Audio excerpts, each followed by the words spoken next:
I never thought moving could feel like stepping into another world. Boxes stacked high in the living room, the hum of my parents directing movers, and me, wide-eyed, trying to imagine this place as home. I had left behind everything familiar, my old school, my friends, my routines, for a new start in a neighborhood I didn't know. The streets were alive. I felt small, out of place, but curious. Everyone seemed to belong here except me. I wanted to belong too. Slowly, I met the locals, boys and girls alike. They were lively, playful, teasing me in ways that made me laugh. The boys in particular seemed intrigued. I had no idea at first, but I noticed subtle glances, little bets whispered when I wasn't looking. Apparently there was a game. Who would win me over first? I didn't even know I was part of it. We spent the afternoons together, movie nights, skating around the neighborhood, sharing snacks and stories. I learned everyone's quirks, their laughter, their silly challenges. Even though some girls seemed friendly, I couldn't help noticing subtle signs of jealousy. When the boys laughed a little longer at my jokes, or tried to impress me more than each other. And then there was him, the boy next door. Somehow, amid all the fun and laughter, he stood out. He was confident but gentle, always laughing at my jokes but never trying too hard. Every time our hands brushed or we exchanged a glance, something stirred inside me. I told myself it was nothing, just curiosity. But I couldn't stop noticing him. While everyone teased and joked, there were moments just between us. A shared secret smile, an inside joke, small touches while passing the frisbee.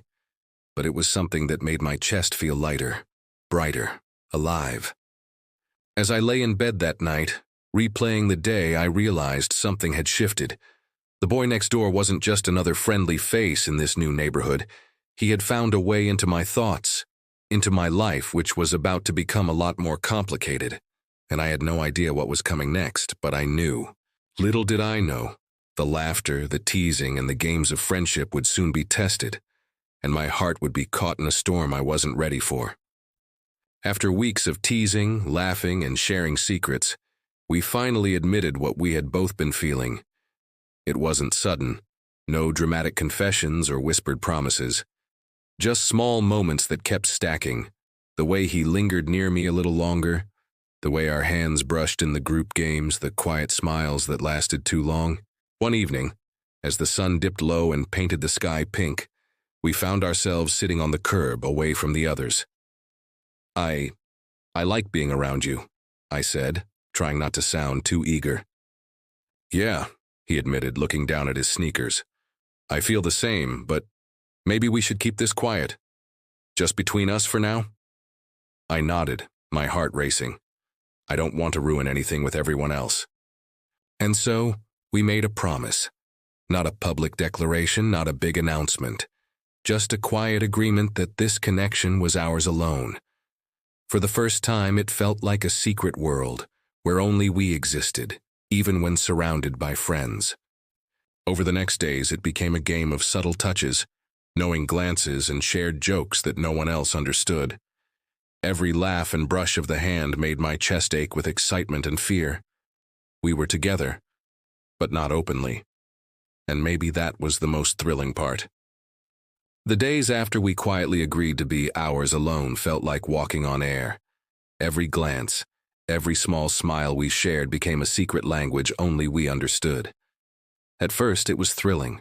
The stolen moments, the teasing texts, the way my chest fluttered whenever he was near. But not everything stayed sweet for long. I noticed the looks from the girls, the same ones I thought were my friends. Their smiles no longer felt genuine, and I could hear the whispers when they thought I wasn't listening. I caught snippets. She thinks she can keep him all to herself. Let's see how long that lasts. The boys were no better. I overheard them joking with him, nudging him toward parties, teasing him about having other girls around. You can't just sit home all the time, man. Come on, let's have some real fun. He laughed it off, always saying, You can't just sit home all the time, man. Come on, let's have some real fun. But the laughter didn't ease my worry. Even our little group of friends, the ones who had made me feel at home when I first moved here, started shifting. Inside jokes that once made me feel included now felt like reminders that I was on the outside of something bigger. Sometimes I'd try to laugh, try to join, but a small voice inside me whispered, "They're not like before. They don't want you here anymore." One afternoon, I finally asked him while we sat by our secret meeting spot, "Me, do you still feel the same about us?" Him, "Of course I do. Why would you even ask that?"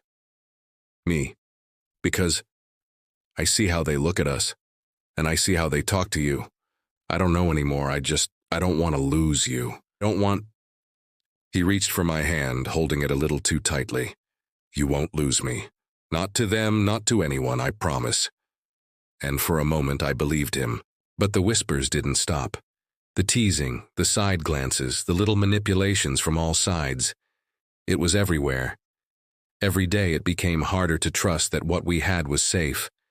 And the secret world we had built, the one where it was just us, began feeling smaller, like it was closing in.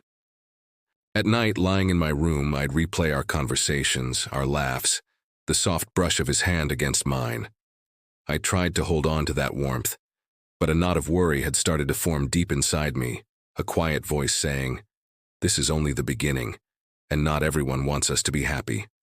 I didn't know it yet, but the challenges were only going to get harder, and I wasn't sure if I was ready for them.